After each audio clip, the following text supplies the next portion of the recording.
મારું નામ હરેશભાઈ દાદલ અને બોટાદ જિલ્લા શાળા સંચાલક મંડળના પ્રમુખ તરીકેની જવાબદારી. હરેશભાઈ, શાળા સંચાલક મંડળોના શિક્ષકોએ એક આવેદનપત્ર આપ્યું છે, શું કારણ છે અને માંગ શું?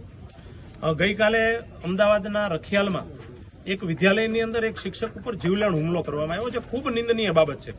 આ રાષ્ટ્ર નિર્માણમાં સૌથી મોટું આ ઘડતરની અંદર જો કોઈનો સાથ હોય તો એ એક શિક્ષક છે. ત્યારે એ શિક્ષક ઉપર જ્યારે હુમલો કરવામાં આવે, આવી અવારનવાર ઘટનાઓ બનતી હોય છે, પણ આજે કાલે જીવલેણ હુમલો કરવામાં આવ્યો. આજે સમગ્ર ગુજરાતની અંદર દરેક જિલ્લાઓમાં, બોટાદ જિલ્લાની અંદર પણ આ સ્વનિર્ભર શાળા સંચાલક મંડળ આજે ભેગા મળી અને એક એવો કાયદો બને કે જેનેથી કરી અને શિક્ષકો અને શિક્ષણ જે વિભાગ છે એને સેફટી પૂરી પાડવામાં આવે. જેમ હોસ્પિટલની અંદર કોઈ ડોક્ટર ઉપર કે કોઈ નર્સ ઉપર હુમલો કરવામાં આવે તો એના માટે એક અલગ કાયદાની જોગવાઈ બનાવેલી છે કે ત્વરિત એના ઉપર પગલાં લેવાય છે અને કાયદા મુજબની કાર્યવાહી થાય છે.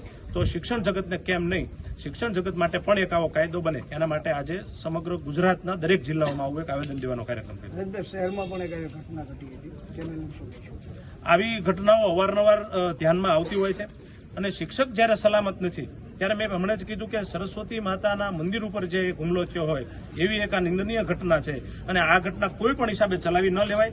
જેથી કરીને અમે બોટાદ સ્વનિર્ભર શાળા સંચાલક મંડળ એટલે બોટાદની તમામ શાળાઓના સંચાલકો અને શિક્ષકો દ્વારા આજ અમે કલેક્ટર અને શિક્ષણ વિભાગમાં એક આવેદન દેવા માટે આવ્યા. આગામી કેવા કાર્યક્રમો રહેશે?